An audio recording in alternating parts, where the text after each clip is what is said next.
Hello everyone, this is Ruby Saroj. Welcome to my new channel learn with Ruby Saroj.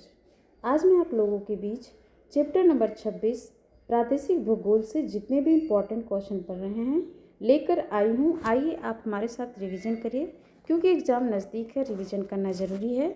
चलिए start करते हैं. Question number 1 है, निम्नलिखित किस क्षेत्र के भूगोलवेताओं ने सर्वप्रथम प्रदेश के विकास के विषय में राजनीतिक एवं भौगोलिक तत्वों का साक्ष्य प्रस्तुत किया है? तो जर्मन ने.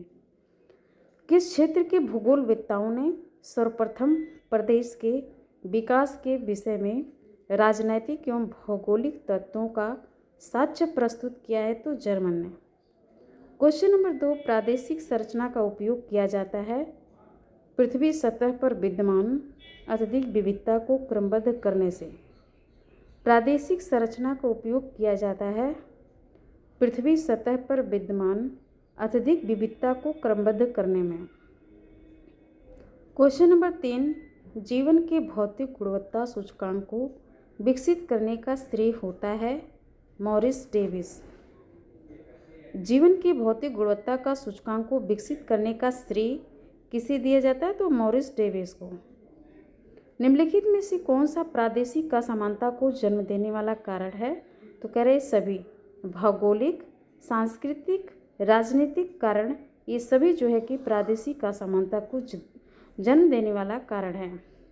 क्वेश्चन नंबर 5, प्रादेशिक असंतुलन समस्या है. कह रहे सभी. विकसित देशों की, विकासशील देशों की, पिछड़े राष्ट्रों की, ये सभी है. क्वेश्चन नंबर 6, थीसियन बहुभुज विधि द्वारा प्रदेशों का सीमांकन किया है? तो बोगुए ने. थीसियन बहुभुज विधि द्वारा प्रदेशों का सीमांकन किया है बोगुए ने. क्वेश्चन नंबर 7, निम्न में से कौन सी एक विधि नियोजन प्रदेश के सीमांकन की मात्रात्मक विधि नहीं है? तो स्थानीयकरण त्रिभुज विधि. करें कि कौन सी एक विधि नियोजन प्रदेशों के सीमांकन की मात्रात्मक विधि नहीं है? तो ये 7 का डी है, जो है थीसियन बहुभुज विधि, दूरी न्यूनतमीकरण विधि, ग्राम सिद्धांत विधि. और जो नहीं है तो 7 का डी. क्वेश्चन नंबर 8 है, कोर पैराफरी की संकल्पना का संबंध किस विद्वान से है? तो फ्रीडमैन. कोर पैराफरी की संकल्पना का संबंध किस विद्वान से है? तो फ्रीडमैन का. क्वेश्चन नंबर 9, निम्नलिखित में से कौन सा एक कार्यात्मक प्रदेश का उदाहरण है? तो नगर प्रदेश. कौन सा एक कार्यात्मक प्रदेश का उदाहरण है? तो नगर प्रदेश का.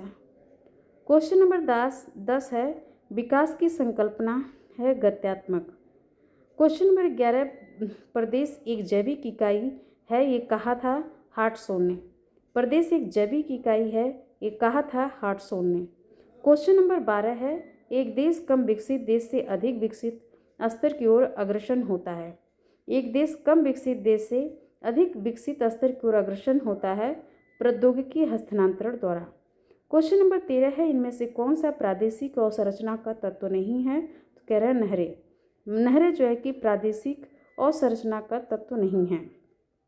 क्वेश्चन नंबर 14 है कि प्रादेशिक नियोजन का उद्देश्य क्या है? तो प्रादेशिक नियोजन का उद्देश्य संतुलित विकास है. प्रादेशिक नियोजन का उद्देश्य संतुलित विकास है. क्वेश्चन नंबर 15, किस शताब्दी में जर्मन भूगोलवेताओं ने राजनीतिक इकाइयों की परिसीमा में भौगोलिक परिसीमा को पुनर्व्यवस्थित किया है? तो 18वीं सदी में. किस शताब्दी में जर्मन भूगोलवेताओं ने राजनीतिक इकाइयों की परिसीमा में भौगोलिक परिसीमा को पुनर्व्यवस्थित किया है? तो 18वीं सदी में. क्वेश्चन नंबर 16, भूगोल का सारांश पुस्तक के लेखक कौन है? तो गेटरर. भूगोल का सारांश पुस्तक का लेखक गेटरर है. क्वेश्चन नंबर 17, गेटरर ने विश्व का विभाजन किस आधार पर किया? तो प्राकृतिक. गेटरर ने विश्व का विभाजन प्राकृतिक आधार पर किया है. क्वेश्चन नंबर 18, 19वीं शताब्दी के पूर्वार्ध में कार्ल रियर ने विश्व का भौगोलिक विवरण किस आधार पर प्रस्तुत किया? तो प्रादेशिक. 19वीं शताब्दी के पूर्वार्ध में कार्ल रियर ने विश्व का भौगोलिक विवरण प्रादेशिक आधार पर प्रस्तुत किया. क्वेश्चन नंबर 19 है कि लिंटन ने प्रदेश को निम्नलिखित पदानुक्रम का चर्चा की है? तो ये सभी महाद्वीप, मुख्य भाग, प्रांत, ये सभी जो है लिंटन ने प्रदेश को निम्नलिखित पदानुक्रम की चर्चा की है इन सभी का। क्वेश्चन नंबर 20 है, भूगोल में प्रदेश को मुख्यतः दो भागों में विभाजित किया गया है, औपचारिक प्रदेश और कार्यात्मक प्रदेश, ये भी दोनों। क्वेश्चन नंबर 21 है, निम्नलिखित में से कौन सा प्रादेशिक असमानता के कारण है? तो प्रादेशिक असमानता कारण संसाधनों का असमान वितरण, भौगोलिक विषमता, सामाजिक पिछड़ापन, ये सभी असमानता के कारण है, प्रादेशिक असमानता के कारण है। क्वेश्चन नंबर 22, असमान विकास की व्याख्या के केंद्र परिसर मॉडल का प्रतिपादन किस विद्वान ने किया? तो जॉन फ्रीडमैन ने। असमान विकास की व्याख्या के केंद्र परिसर मॉडल का प्रतिपादन किस विद्वान ने किया? तो जॉन फ्रीडमैन ने। क्वेश्चन नंबर 23, प्रादेशिक असंतुलन के मापन के लिए कितनी अवधारणा मानी गई है? तो 3 अवधारणा। प्रादेशिक असंतुलन के मापन के लिए कितनी अवधारणा मानी गई है? तो 3 अवधारणा। क्वेश्चन नंबर 24, अल्प विकसित देश विश्व बाजार में किस चीज़ की पेशकश करते हैं? तो सस्ते श्रम और कच्चे माल, ये भी दोनों की।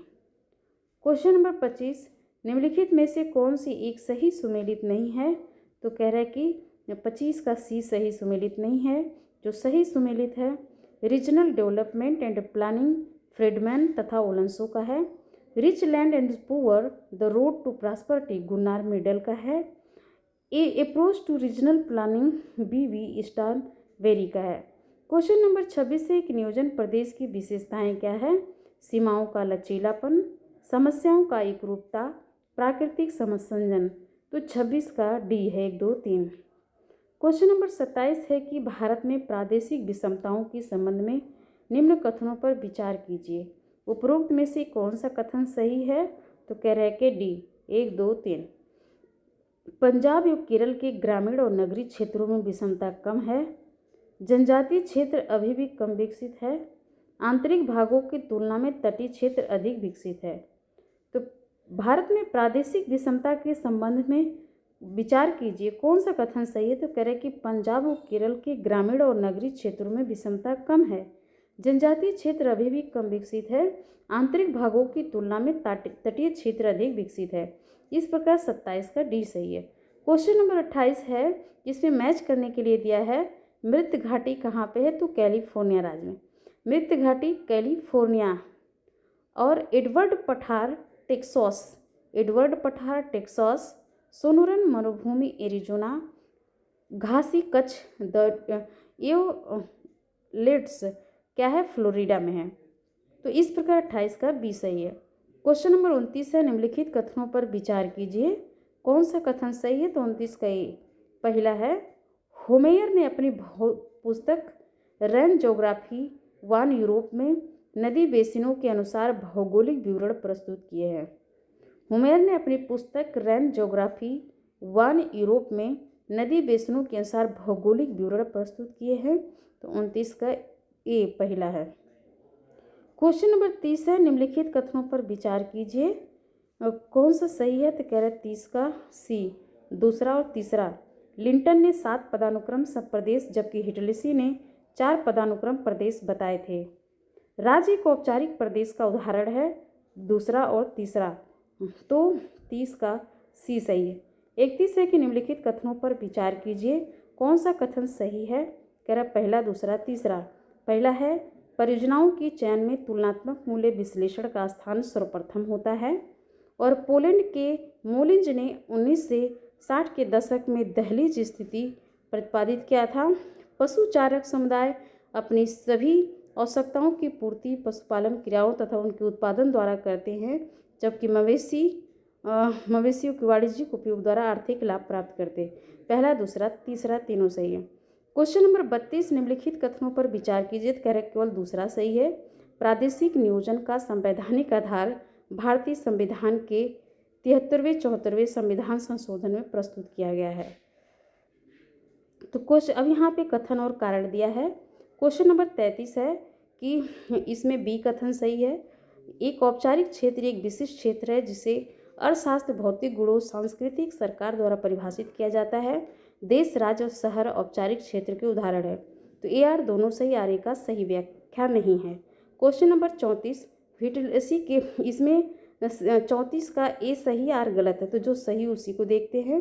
व्हिटलसी ने परिमंडल, प्रांत, जिला एवं स्थान के पदानुक्रम में प्रदेश को विभाजित किया था, तो 34 का ए सही है। 35 का है कि WJ रायली ने सर्वप्रथम प्रादेशिक नियोजन में गुरुत्व मॉडल की संकल्पना प्रतिपादित की।